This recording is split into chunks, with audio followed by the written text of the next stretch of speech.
Hello dear students. आज हम प्रकाश में एक दूसरी घटना का अध्ययन करेंगे, प्रकाश का अपवर्तन। प्रकाश का अपवर्तन क्या होता है? अब तक हम लोग पढ़ रहे थे कि प्रकाश जब किसी एक ही माध्यम में चलता है तो वो सीधी रेखाओं में चलता है, ठीक है। अब जब प्रकाश एक पारदर्शी माध्यम से और दूसरे पारदर्शी माध्यम में गमन करता है या प्रवेश करता है तो वो अपने मार्ग से कुछ विचलित हो जाता है, या यूं कहें बेंडिंग ऑफ लाइट। प्रकाश का अपने मार्ग से आंशिक रूप से मुड़ने की जो घटना है उसे ही हम प्रकाश का अपवर्तन कहते हैं, ठीक है। यानी प्रकाश का अपने मार्ग से मुड़ने की घटना को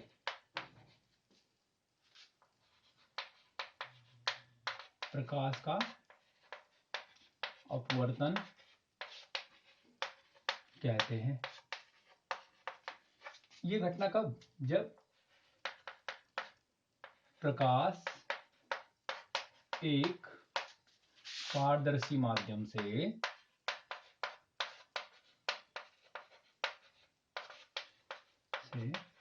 दूसरे पारदर्शी माध्यम में जाता है। समझने की कोशिश करेंगे। यहां देखो, यदि एक ही माध्यम है तो प्रकाश की किरण यदि ये आ रही है तो ये सीधी उसी मार्ग यानी सीधी रेखाओं में चलता है। यानी एक ही माध्यम में जो प्रकाश है वो सीधी रेखाओं में चलता है। क्लियर है? ये चीज हमने पढ़ी हुई थी कि हम केवल अब तक ये पढ़ते थे कि प्रकाश सीधी रेखाओं में चलता है, लेकिन वो उसकी परिस्थितियां क्या थी, उसकी कंडीशंस क्या थी, वो अब आपको समझना है कि जब वो केवल एक ही माध्यम में, जैसे देखो एयर है, हवा है, हवा में यदि प्रकाश की किरणें चलेंगी तो ये सीधे सीधे जिस मार्ग से ये चल रही हैं उसमें कोई डेविएशन नहीं होगा, कोई विचलन नहीं होगा, सीधे उसी मार्ग से चलती चल जाएंगी। यानी प्रकाश हम कहते थे सीधी रेखाओं में चलता है। देखिए अब कंडीशन क्या आ रही है, जैसे ही प्रकाश एक मीडियम से दूसरे मीडियम में जाता है, यहां देखेंगे ये मान लिया इससे ऊपर एक माध्यम है, माध्यम 1, और इससे नीचे ये दूसरा माध्यम है, माध्यम 2। तो जो ये अंतरापृष्ठ है यानी पहला माध्यम और दूसरा माध्यम, जहां ये दोनों एक दूसरे के संपर्क में आते हैं उसको हम कहते हैं माध्यमों का संपर्क पृष्ठ या अंतरापृष्ठ। तो जब प्रकाश की किरण एक माध्यम से होते हुए इनके संपर्क तल पर, दोनों माध्यमों के संपर्क तल पर आपतित होती है, दोनों माध्यमों के अंतरापृष्ठ पर जब आपतित होती है तो ये क्या हो जाता है, अपने मार्ग से विचलित हो जाती है। या तो ये ऐसे मुड़ जाती है या ऐसे मुड़ जाती है। कहने का मतलब या तो ये अविलंब की ओर झुक जाती है या अविलंब से दूर हटती है। यदि ये माध्यम समान होता तो कैसे चलना होता प्रकाश को? ये प्रकाश का रास्ता होता, ये प्रकाश का मार्ग होता, ये सीधी रेखाओं में चलता, कोई बेंडिंग इसमें नहीं होती। No bending of light is occurs there. But जब माध्यम बदला, माध्यम 1 से जैसे ही माध्यम 2 में हमारी प्रकाश की किरण प्रवेश करती है, यानी यूं कहें जहां पे इन दोनों का जो संपर्क पृष्ठ है, अंतरा पृष्ठ इसको कहें हम, अंतरा पृष्ठ, दोनों माध्यमों का जो संपर्क तल है, यहां पर जैसे ये प्रकाश किरण जो है पहुंचती है तो ये डेविएट हो जाती है, यानी ये अपना रास्ता कुछ बदल जाती है। तो प्रकाश की जो ये घटना है, इस तरह से हम अपवर्तन को समझ सकते हैं कि जब प्रकाश की किरण एक माध्यम से दूसरे माध्यम में गमन करती है या जाती है, तो प्रकाश की जो किरण है वो प्रकाश उन दोनों माध्यमों के अंतरापृष्ठ पर अपने मार्ग से कुछ विचलित हो जाती है। ठीक है, या यूं कहें प्रकाश के एक माध्यम से दूसरे माध्यम में जाने पर प्रकाश के किरणों की मुड़ने की जो घटना है उसे हम यहाँ क्या कहते हैं, प्रकाश का अपवर्तन कहते हैं। क्लियर हुआ? क्लियर हुआ? समझो, अब देखें आगे बात समझते हैं। इसके पीछे कारण क्या है, क्या चीज है ऐसी जिसकी वजह से ये प्रकाश की किरणें आंशिक रूप से कुछ मुड़ जाती हैं। ठीक है, बेंडिंग हो जाती है इनमें, ये अविलंब की ओर झुक जाती हैं या अविलंब से ऐसे ऐसे अविलंब की ओर झुक जाती हैं या अविलंब से दूर हटती हैं। इसका रीजन क्या है, इसके पीछे क्या तथ्य है, तो थोड़ा सा ध्यान देंगे। देखो, अब तक हम कहते थे सघन और विरल माध्यम की जब हम बात करते हैं तो हम घनत्व जब निकालते थे तो घनत्व के हमारे पास क्या फॉर्मूला होता था, मास अपॉन वॉल्यूम। इससे हम किसी भी माध्यम की सघनता और उसकी विरलता का पता लगाते थे इससे पहले। लेकिन वो माध्यम ऑप्टिकली सघन है या विरल है, इसका पता कैसे लगेगा? यानी प्रकाश के लिए माध्यम सघन है या प्रकाश के लिए वो माध्यम विरल है, इसका यदि हम मापन करना चाहते हैं तो ठीक इसी तरह से एक नई राशि का यहाँ पे इजाद होता है। नई राशि हमारे पास एक आती है, उसे हम कहते हैं अपवर्तनांक। माध्यम का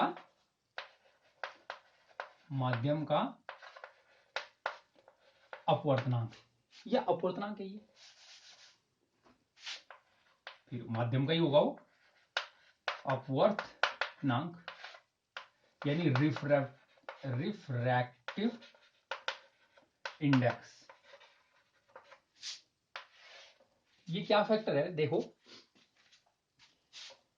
इसको कहीं कोई लोग एन से दर्शा देते हैं, कहीं कहीं बुक्स में इसको म्यू से दर्शा देते हैं, तो आपको जो उचित लगे। मान लिया मैं यहां से अपवर्तनांक को एन से दर्शा रहा हूं। ये एन क्या है, ये बताता है कि जो दो माध्यम हैं, जो हमने माध्यम 1 और माध्यम 2 लिया है, ये एक दूसरे की तुलना में किस तरह से ऑप्टिकली डेंस है या रेयर है। तो n इक्वल टू हमारे लिए क्या होता है, c अपॉन v। ये हमारे पास रिफ्रैक्टिव इंडेक्स निकालने का, यानी माध्यम का वो फैक्टर जो ये डिसाइड करता है कि प्रकाश की किरण जो है वो मुड़ती है, कितनी मुड़ती है, किधर को मुड़ती है, यानी अविलंब की ओर झुकती है या अविलंब से दूर हटती है। ठीक है,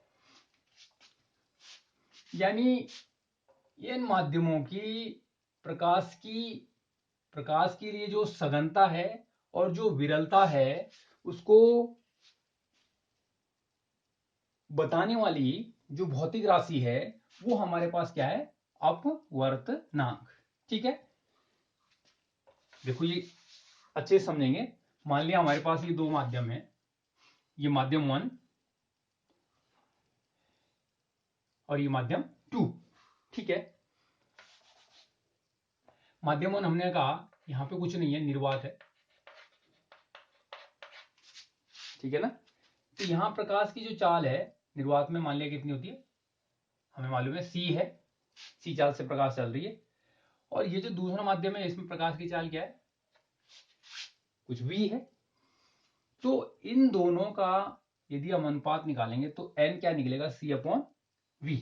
ठीक है, मान लीजिए को पहला माध्यम कुछ भी निर्वात के स्थान पर हम कुछ भी ले लें, और ये दूसरा माध्यम, इसमें प्रकाश की चाल है। तो प्रकाश की जो चाल है वो ऑप्टिकली जितना भी माध्यम डेंस होता चला जाएगा, यानी जितना सघनता माध्यम में आती चली जाएगी उसमें प्रकाश की चाल उतनी कम होती चली जाएगी। सघनता का मीनिंग आप देखते हैं, जैसे हमारे पास एयर है, एयर, ठीक है। यदि यहां पे भी एयर होती, ध्यान से देखो, यदि यहां पे भी क्या होती, एयर होती, और यहां पे भी दूसरा माध्यम हमारे पास एयर होता, मान ले रहे हैं हम, तो अब प्रकाश की किरण जब आती तो हम यदि अपवर्तनांक निकालते तो अपवर्तनांक कैसे निकालते, तो ध्यान से देखेंगे कि वायु में भी प्रकाश की चाल लगभग वही मानी जाती है जो निर्वात में है।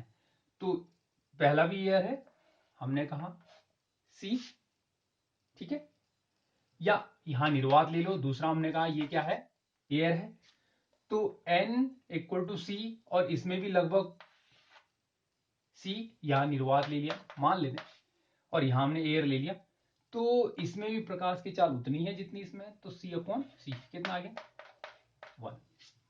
यानी एयर के लिए रिफ्रैक्टिव इंडेक्स 1 होता है, इसको ऐसे लिख लेंगे Na equal to C upon Va।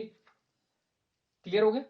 C निर्वात में प्रकाश की चाल है, और Va हमने कहा उस माध्यम में जिस माध्यम में वो प्रकाश जा रहा है, पहले माध्यम से दूसरे माध्यम में जा रहा है उसमें प्रकाश की चाल है, तो ये क्या निकल के आएगा, C अपॉन सी। चूंकि हमें मालूम है हम एयर में भी प्रकाश की चाल लगभग वही ले लेते हैं जो निर्वात में, ठीक है।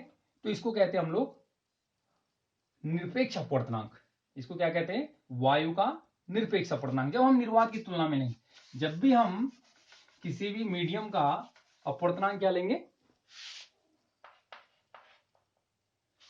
यानी अपवर्तनांक यहां से इस तरह से भी हम डिसाइड कर सकते हैं कि N/1, यानी दूसरे माध्यम का पहले माध्यम के सापेक्ष अपवर्तनांक, ठीक है। और केवल निर्वात के सापेक्ष, यानी पहला माध्यम निर्वात है, दूसरा माध्यम जो है क्या है, कोई भी है, एयर है, कुछ है, तो उस माध्यम का जो दूसरे माध्यम का इस निर्वात के सापेक्ष हमने अपवर्तनांक निकाला, उसको हम जो है निरपेक्ष अपवर्तनांक कहते हैं, निरपेक्ष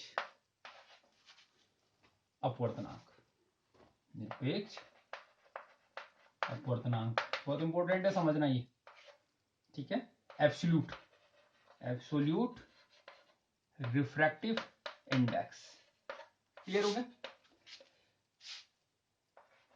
मान लिया Ng लिखा हुआ है कहीं पे ग्लास, या Nw लिखा हुआ है यानी वाटर, तो कांच के लिए निरपेक्ष अपवर्तनांक क्या होगा, कांच के लिए निरपेक्ष अपवर्तनांक हो गया, यानी पहला माध्यम आपका कुछ नहीं है, निर्वात है, दूसरा क्या हो गया आपका, एयर की जगह कांच हो गया, ठीक है। अब प्रकाश की किरण जब इस माध्यम से इस माध्यम में आई, तो इस माध्यम का जो सघनता है इसके रिस्पेक्ट में वो कैसे आएगी, निर्वात के रिस्पेक्ट में, तो कैसे निकालेंगे, C upon Vg, C upon Vg, clear हो गया। या वाटर के लिए अब ये माध्यम हमने पहला निर्वात रखा, दूसरा क्या रखा, जल रखा। इस जल का अपवर्तनांक यदि हम निकालते हैं यहां पर निर्वात के रिस्पेक्ट में निकालेंगे, तो कौन सा अपवर्तनांक निकलेगा, देखो बच्चों, ये निकलेगा निरपेक्ष अपवर्तनांक। ये क्या आ गया, देखो C अपॉन VW, क्लियर हो गया। यहां ध्यान से देखेंगे, मान लेते हैं कांच में प्रकाश की चाल मान लिया कितनी देर की है, 2.0 इंटू 10⁸ मीटर पर सेकेंड, ठीक है। और निर्वात में प्रकाश की चाल कितनी होती है हम लोग जानते हैं, 3 इंटू 10⁸ मीटर पर सेकेंड। तो यहां से Ng क्या हुआ, Ng क्या हुआ, देखो Ng बराबर C अपॉन Vg, C यानी 3 इंटू 10⁸ मीटर पर सेकेंड, और Vg यानी कांच में प्रकाश की चाल, तो 2 इंटू 10⁸, इससे ये मर गया 3/2 यानी 1.5, यानी कांच का जो निरपेक्ष अपवर्तनांक आ रहा है वो कितना आ रहा है, 1.5 आ रहा है, क्लियर हो रहा है। इसी तरह से ये क्या, इससे क्या मीनिंग निकलता है, ध्यान से समझेंगे कि निर्वात की तुलना में जल, या अभी कांच की बात कर रहा हूं, कांच में जब प्रकाश गुजरता है तो उसकी चाल कुछ कम हो जाती है। कितनी कम होती है, कितनी कम होती है, ये कैसे डिसाइड होगा कितनी कम होती है? ये डिसाइड करता है, देखो Vg इज इक्वल टू क्या हो जाएगा, C upon N G. Vg equal to कितना हो जाएगा, C अपॉन एन जी। तो ये जो माध्यम है इसकी सघनता पे डिपेंड करेगा कि ये कितना सघन है ऑप्टिकली, यानी प्रकाश के लिए इसकी सघनता कितनी अधिक है कितनी कम है। जितनी उसकी सघनता अधिक होगी, प्रकाश की चाल उसमें उतनी कम होती चली जाएगी। क्लियर हुआ? जैसे हम यहां कह रहे थे कि एनजी कितना है, 1.5। क्लियर हुआ? तो हम कह सकते हैं प्रकाश जब निर्वात से जल में प्रवेश करेगा तो इसकी जो प्रकाश की चाल है वो 1/1.5 गुना इसमें कम हो जाएगी। यानी कितने गुना कम हो जाएगी, 3/2 गुना कम हो जाएगी। ठीक है बच्चों? नहीं, 2/3 गुना, 2/3 गुना इसमें प्रकाश की चाल कम हो जाएगी। जैसे निकाल के दिखाता हूं मैं आपको। Vg हमें निकालना है, हमें यदि रिफ्रैक्टिव इंडेक्स पता है, हमें यदि अपवर्तनांक पता लग गया है माध्यम का मालूम है, तो यहाँ कितना है देखो, 3 × 10⁸। ठीक है? और जैसे ये दूसरे माध्यम में जा रहा है उसका हमें अपवर्तनांक कितना है, 1.5। तो यानी कांच में प्रकाश की चाल कितनी हो जाएगी देखो, 2 × 10⁸ मीटर पर सेकेंड। इतनी कम हो जाएगी। कितने गुना कम हुई, कितने गुना कम हुए, 1/1.5 गुना कम हो जाएगी। यानी हम कह सकते हैं 2/3 गुना ये कम हो गई है। क्लियर हो गया बच्चों? ध्यान से देखेंगे आगे। एक दूसरा टर्म हम यहां पर सीखेंगे, आपेक्षिक। समझ जाओ इसको, आपेक्षिक अपवर्तनांक यानी रिलेटिव, अब रिलेटिव हो जाएगा, रिलेटिव रिफ्रैक्टिव इंडेक्स। ये क्या होता है, ध्यान से देखो। अब हमने क्या ले लिया, ये भी पहला माध्यम हमने एयर ले लिया और दूसरा माध्यम हमने क्या ले लिया, मान लिया कांच ले लिया, ग्लास ले लिया। क्लियर हो रहा है सबको? अब प्रकाश की किरण निर्वात से नहीं आ रही है, अब किससे आ रही है, इस दूसरे माध्यम में। अब प्रकाश की किरण इससे, एयर से किस में आ रही है, ग्लास में आ रही है। तो एयर के रिस्पेक्ट में ग्लास में जो है प्रकाश की किरण की चाल किस तरह से चेंज होगी। ठीक है? उनका जो अनुपात होगा वो ग्लास का रिफ्रैक्टिव इंडेक्स निकलेगा, यानी वो ग्लास का अपवर्तनांक निकलेगा किसके रिस्पेक्ट में, एयर के रिस्पेक्ट में। लिखेंगे कैसे देखो, जब हम किसी माध्यम का अपवर्तनांक जो है किसी दूसरे माध्यम के रिस्पेक्ट में निकालते हैं तो यहां से इसको कैसे लिखेंगे, हमने कहा ये Ng है, ठीक है, और ये क्या है, Na। ठीक है, इसका अपवर्तनांक हो गया Na, इसका अपवर्तनांक हो गया Ng। इनका ये कौन सा अपवर्तनांक हो गया, इनका एब्सोल्यूट यानी निरपेक्ष अपवर्तनांक, किसका, वायु का। और ये किसका अपवर्तनांक हो गया, कांच का।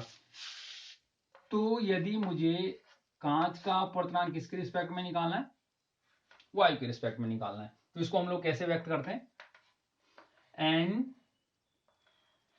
कांच किसके रिस्पेक्ट में, एयर के रिस्पेक्ट में, Nga। ठीक है, इसको ऐसे पढ़ेंगे Nga, यानी कांच का वायु के सापेक्ष अपवर्तनांक, यही आपेक्षिक अपवर्तनांक होता है। ये कैसे आ गया, Ng/Na। ठीक है, अब इसके लिए फॉर्मूला बना देते हैं, यहां से आप देखेंगे। Ng/Na का मतलब Ng/Na। ठीक है, Ng क्या हो गया, Ng हमारा जो है C/Vg। ठीक है, और Na हमारा क्या हो गया, C/Va। तो हमने कहा Va जो होता है वो ठीक उतना ही होता है जितना निर्वात में प्रकाश की चाल होगी। तो ये 1 हो जाएगा, यानी क्या क्या निकल रहा है, C अपॉन VG। ठीक है, C अपॉन VG। अब यदि हम इनको माध्यम 1 लिख लें, इसको माध्यम 2 लिख लें, फिर जरा इस फॉर्मूले को समझेंगे। ध्यान से समझना, बहुत इंपॉर्टेंट है ये। यदि इसको समझ गए हम तो आगे हमें बहुत आसानी होने वाली है। जैसे माध्यम 2 का माध्यम 1 के रिस्पेक्ट में क्या, रिफ्रैक्टिव इंडेक्स, उसे कहते हैं हम माध्यम 2 का अपवर्तनांक। ठीक है, वो भी कौन सा, आपेक्षिक अपवर्तनांक। किसके रिस्पेक्ट में हमने निकाला, माध्यम 1 के। कैसे लिखेंगे, n 1 न्यू 2, यानी माध्यम 2 का माध्यम 1 के सापेक्ष अपवर्तनांक। देखो कैसे, n2 अपॉन n1, n2 बोलेंगे तो C अपॉन V2, और n1 बोलेंगे तो C अपॉन V1। क्या निकल के आएगा, ये ऊपर V1 अपॉन V2। क्लियर हो गया, यानी ऊपर वाले माध्यम में प्रकाश की चाल बटे नीचे वाले माध्यम में प्रकाश की चाल का जो अनुपात है वो क्या निकलता है, दूसरे माध्यम का पहले माध्यम के सापेक्ष अपवर्तनांक, यानी रिफ्रैक्टिव इंडेक्स, यानी आपेक्षिक अपवर्तनांक। उसको हम आपेक्षिक अपवर्तनांक कहेंगे। तो एक फॉर्मूला और इसको अच्छे से समझ लेंगे। यहां से कई बार यूज होगा, मान लिया, देखिए अब ये वाटर है और एक ग्लास है। ध्यान से देखना, प्रकाश किससे आ रहा है, वाटर से ग्लास में आ रहा है। ये पहला माध्यम है, ये दूसरा माध्यम है, यहां पे हमने देखेंगे। अब ये दूसरे माध्यम यानी ग्लास का पहले माध्यम यानी वाटर के रिस्पेक्ट में यदि हम आपेक्षिक अपवर्तनांक निकालते हैं तो क्या हो जाएगा, देखो बच्चों, Ng अपॉन NW। ठीक है, अब जो Ng है, कई बार क्या होता है कि इसको इस तरह से भी लिखा हुआ होता है, AνG अपॉन AνW। क्यों, अब ध्यान देखना है, वायु में जो स्पीड है लाइट की वो उतनी ही है, लगभग मान लिया जाता है, तो इक्वली मान लेते हैं जितनी कि इसमें निर्वात में है। तो वायु का जो हमने आपेक्षिक अपवर्तनांक, जो हमने एब्सोल्यूट ये निरपेक्ष अपवर्तनांक निकाला था, कितना आया था बच्चों, वो हमारे पास कितना आया था, 1। तो किसी भी माध्यम का, ध्यान से देखेंगे, किसी भी माध्यम का जो आपेक्षिक अपवर्तनांक है वो 1 से कम नहीं हो सकता, वो 1 से कम नहीं हो सकता। क्यों नहीं हो सकता, ध्यान से देखेंगे बच्चों। यहां देखो, जैसे हमने लिखा AνG यानी कांच का किसके रिस्पेक्ट में, कांच का किसके सापेक्ष अपवर्तनांक निकाल रहे हैं, वायु के सापेक्ष। तो ये क्या आ जाएगा, VA अपॉन VG। A यानी वायु में जो प्रकाश की चाल है वो उतनी है जितनी निर्वात में, यानी सबसे अधिक होती है C। ठीक है ना, इससे ज्यादा प्रकाश की चाल किसी भी माध्यम में नहीं हो सकती। तो कभी भी जब हम किसी भी माध्यम का आपेक्षिक अपवर्तनांक निकाल रहे होंगे एयर के रिस्पेक्ट में, तो वो हमेशा क्या आएगा, 1 से ज्यादा ही आएगा। ठीक है, यदि हम उसको पेयर बदल देते हैं, हाँ आपने उल्टा कर दिया, अब ऐसा कर दिया, ठीक है, तो ये क्या हो जाएगा, ये हो जाएगा VG अपॉन V। इस कंडीशन में क्योंकि अब हमने इसको उल्टा कर दिया, अब हम कांच का एयर का निकाल रहे हैं किसके रिस्पेक्ट में, कांच के रिस्पेक्ट में। तो ऐसी कंडीशन में उसका अपवर्तनांक कम आएगा। लेकिन एब्सोल्यूट जो रिफ्रैक्टिव इंडेक्स है, निरपेक्ष जो अपवर्तनांक है, ध्यान देना है, इसकी जो मिनिमम वैल्यू यानी कितनी होगी, 1। और ये किसकी होती है, एयर की। ध्यान से देखेंगे मिनिमम वैल्यू जो किसी भी माध्यम की जो निरपेक्ष अपवर्तनांक हो सकती है वो केवल और केवल एक हो सकती है। बाकी सभी माध्यम जो इसके एयर है या ग्लास है या वाटर है या कोई अन्य लिक्विड है, कोई भी जो माध्यम है, उन सब की जो एब्सोल्यूट रिफ्रैक्टिव इंडेक्स है वो हमेशा ग्रेटर देन 1 होगी। रीजन समझ गए? यानी वो जो अन्य माध्यम है वायु की तुलना में सारे माध्यम क्या होंगे, उनकी जो ऑप्टिकली डेंसिटी है वो अधिक आएगी। ठीक है, चलो आगे देखते हैं। अब हमारे पास होगा अपवर्तन के नियम। ध्यान से समझेंगे फटाफट से, इसको मैं खत्म करता हूं। अपवर्तन के नियम, अपवर्तन के हमारे पास दो नियम होंगे। पहले मैं एक फिगर आपको ये समझा देता हूं। जब भी प्रकाश एक माध्यम से दूसरे माध्यम में आता है, तो ये देखो मान लिया यहां से आपतित हो रहा है, तो वो अपने मार्ग से क्या हो जाता है, कुछ विचलित हो जाता है।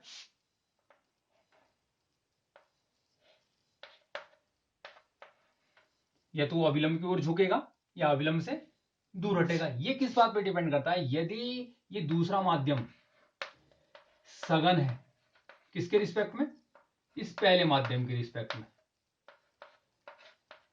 यदि ये दूसरा माध्यम पहले माध्यम के रिस्पेक्ट में सघन है, ठीक है, ये विरल है और ये इसकी तुलना में सघन है, तो जो प्रकाश की किरण है जब ये इनके अंतरा पृष्ठ पर प्रवेश करेगी तो ये अविलंब की ओर झुक जाएगी। क्लियर? ये दोनों फिगर समझ लेंगे। और यदि ये ऊपर वाला माध्यम सघन है और इसके नीचे वाला माध्यम जिसमें प्रवेश करेगी वो विरल है, ध्यान से देखेंगे, तो प्रकाश की किरण क्या होगी, ये आपतित होगी।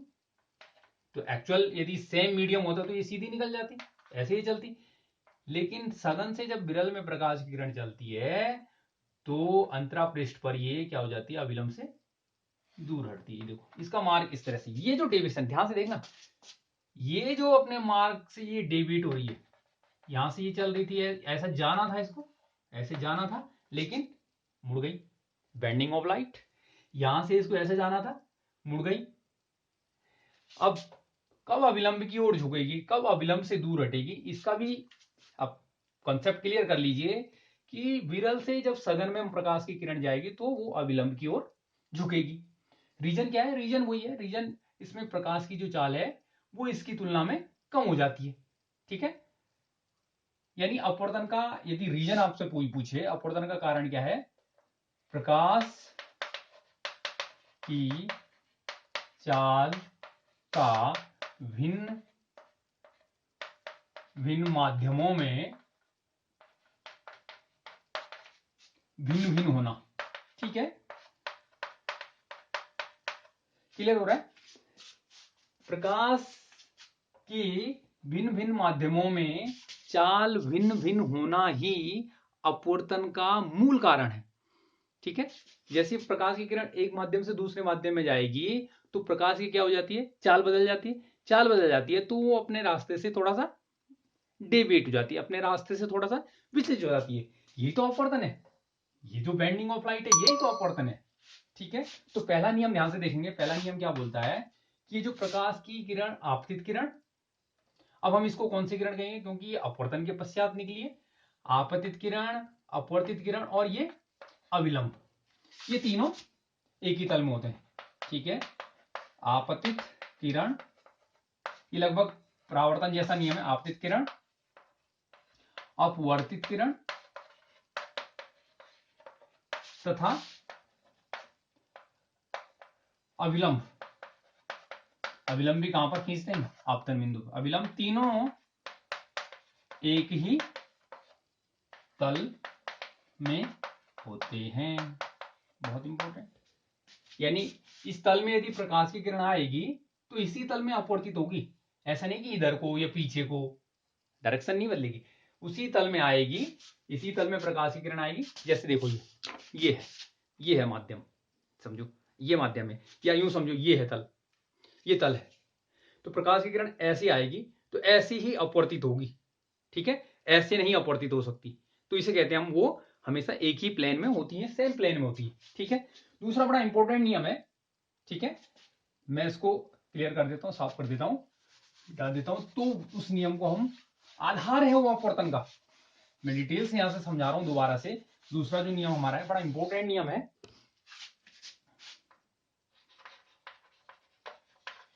अपवर्तन का के नियम में जो दूसरा है, इसको हम स्नेल का नियम भी कहते हैं।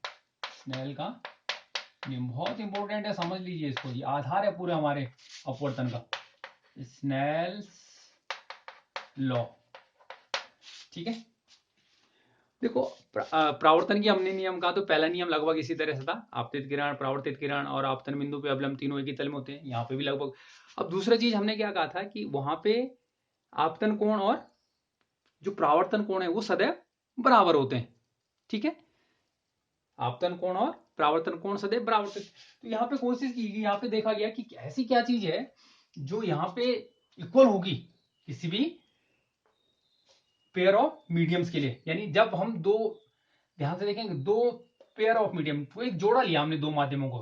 ठीक है, उस जोड़े की हम बात करेंगे, ऐसे नहीं कि कभी कुछ ले लिया यहाँ पे कभी कुछ ले लिया ना, एक पेयर ऑफ मीडियम की बात करते हैं हम। जब प्रकाश की किरण एक माध्यम से, देखो मैं यहाँ पे बना देता हूँ, समझा देता हूँ आपको, ये अलग, ये दो तीन अभिलंब खींच लीजिए आप, ये है। अब मान लिया यहाँ से यहाँ प्रकाश की किरण आई ऐसे, ये I1 पे आई और ऐसे मुड़ गई R1,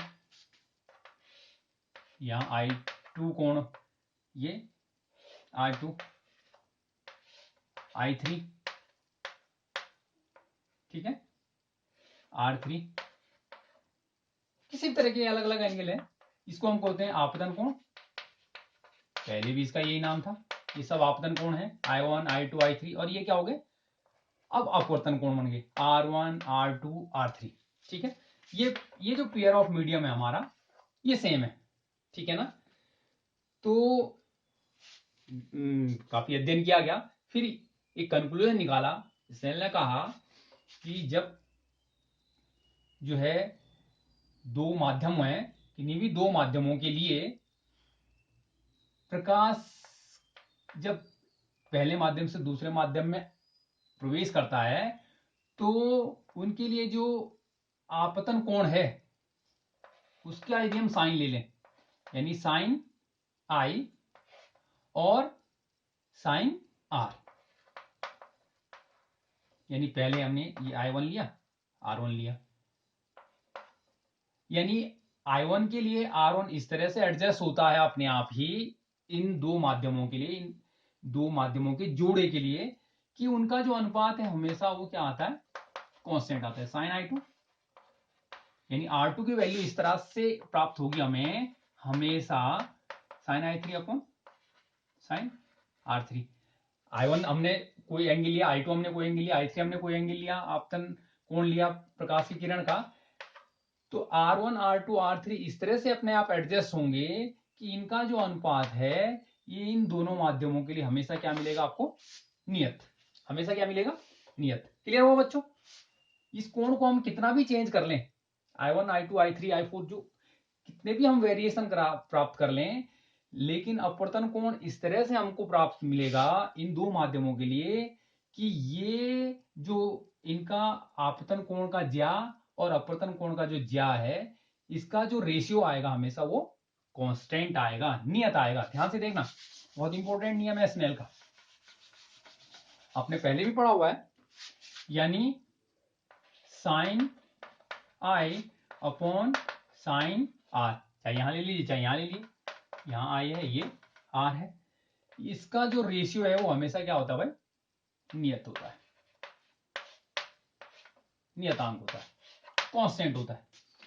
अब ये जो नियतांक है ये क्या होता है, ये समझ लीजिए, ये जो नियतांक है इसको क्या कहा गया, यही है वो फैक्टर जो हमने इससे पहले पढ़ा था, ये माध्यम 2 का माध्यम 1 के रिस्पेक्ट में अपवर्तनांक है, यानी 2 1। ध्यान से देखना है, ये नियम कई जगह हमें उपयोग करना है।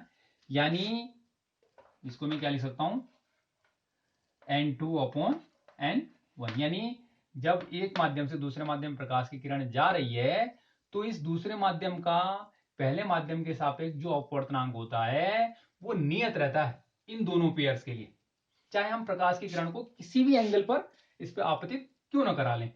जिस एंगल आई आप चेंज करेंगे तो आर इस तरह से चेंज होगा कि इनका जो रेशियो आएगा साइन आई और साइन आर का वो हमेशा कांस्टेंट आएगा। तो वो कांस्टेंट क्या है, ध्यान से देखना, ये कांस्टेंट क्या चीज मिली हमको, ये क्या चीज मिला हमें, ये मिला हमें इस माध्यम 2 का माध्यम 1 के सापेक्ष अपवर्तनांक, refractive index of medium 2 with respect to medium 1, ठीक है।